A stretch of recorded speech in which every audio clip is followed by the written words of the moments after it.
This is Jamie Drummond for Good Food Revolution. I'm here with one of our wonderful good food fighters, Bernard Stramwasser from Le Sommelier, exclusive wine agents in parenthesis. How are you today, Bernard? Thank you. I'm very well. Very well. Thank you, Jamie. Bernard, I'd like you to tell me a little bit about the inception of Le Sommelier, how Le Sommelier came about, and how you became interested in wine.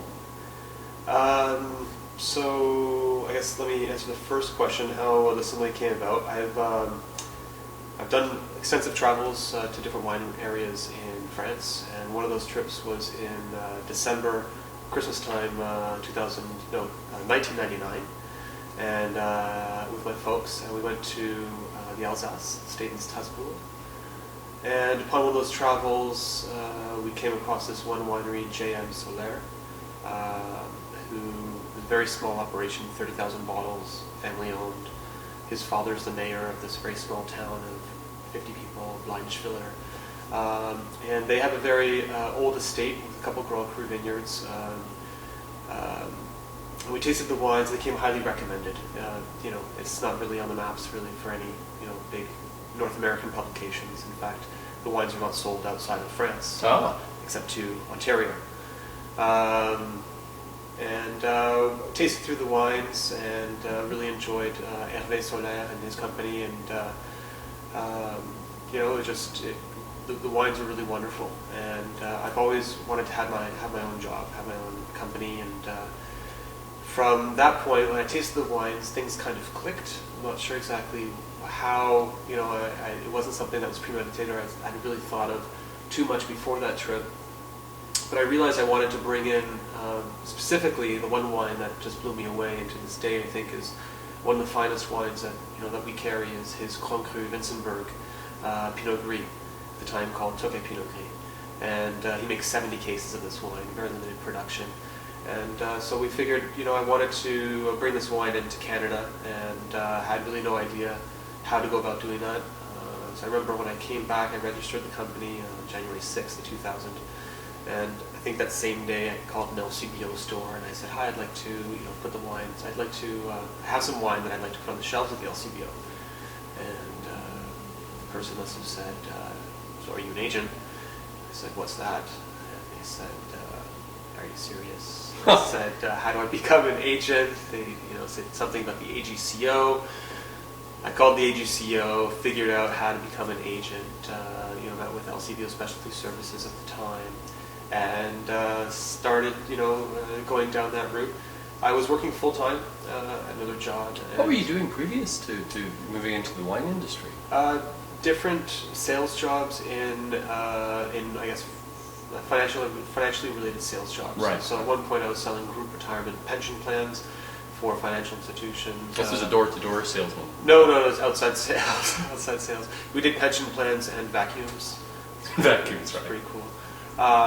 So we did that for a bit. I led the outbound sales team at ING Direct, but I always wanted to do something for myself, and so I guess I was probably about 20. Well, I'd be showing my age if I said that. So, but in my mid to late 20s, and at the time, and I was happy. I managed to, through a bunch of corporate layoffs, was one of the people, I guess at the time, didn't think it was that fortunate, but realized now in retrospect it was very fortunate to have been laid off from the company that I was working for, and kind of kicked to the curb on my own. It's always it's difficult to even if you have an entrepreneurial spirit to to venture off and do your own thing. You always just wonder whether or not you're going to succeed, how you're going to even just pay the bills. And so here I had like a 2-3 month cushion of something to kind of figure out. Okay, if I'm going to do this, let's give it a shot.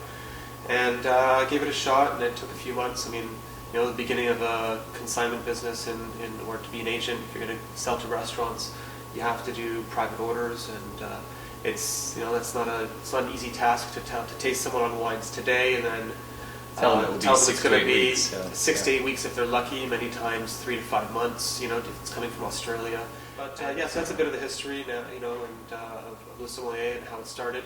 I had my very good friend, and still very good friend now, Andrew Ray, who, when I shared the idea with him, was very interested in exploring the idea with me. So we started the company as 50-50 partners, and for the first couple of years, he's a lawyer and was a trained lawyer. So for him, it was a bit of a jump to be selling wine, and he eventually he wanted to go back and do focus on that full time, but he's still very involved on a day-to-day basis with the Sommelier, who takes care of finances and such, and we're always in constant communication about how to go forward with the company. And so it's great to have been involved for I guess now 10 years with one of my best friends. And Sylvie, my wife, works with the company as well and takes care of the e-marketing and website and stuff. So it's very much a family affair for you, isn't it? I suppose, yeah. We're Sandra, my almost 2-year-old son, tagged along for a delivery.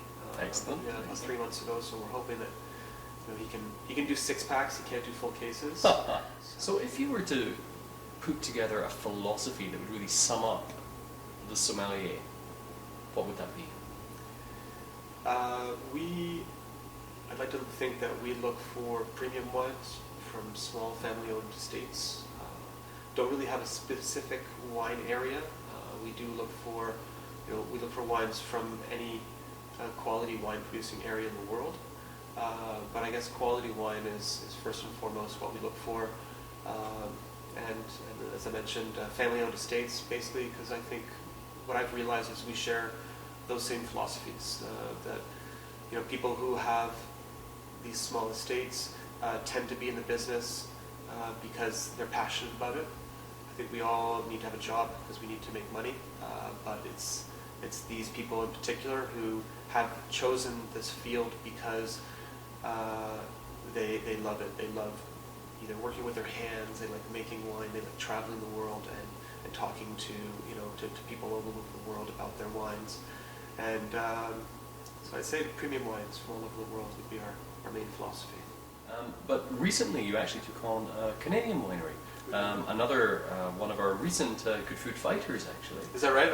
Yes, Hidden Bench. How did that relationship come about? So that started with Harold Teal, the owner. This was solidified last April, but we started talking in the fall of 2009.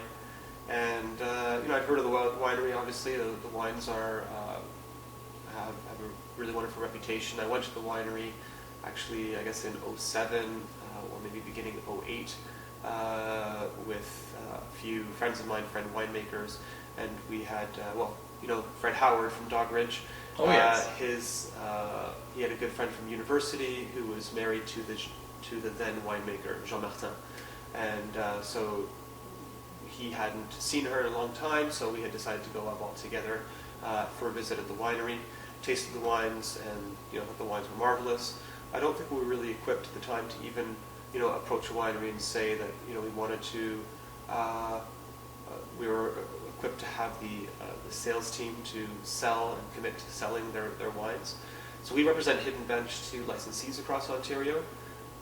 Retail consumers, would work directly with the winery. But the wines have, we taste the wines at restaurants. They have quite a reputation already around Ontario, and frankly, the wines are a pleasure to sell. They speak for themselves in many ways. Well, I'm very glad that the two of you are partnering now. Thanks. Thank you very much for joining us today at Good Food Revolution, Bernard. And Thanks, Jamie. we look forward to tasting many a glass of wine with you in the future. I do as well. Thanks. Cheers. Cheers to you.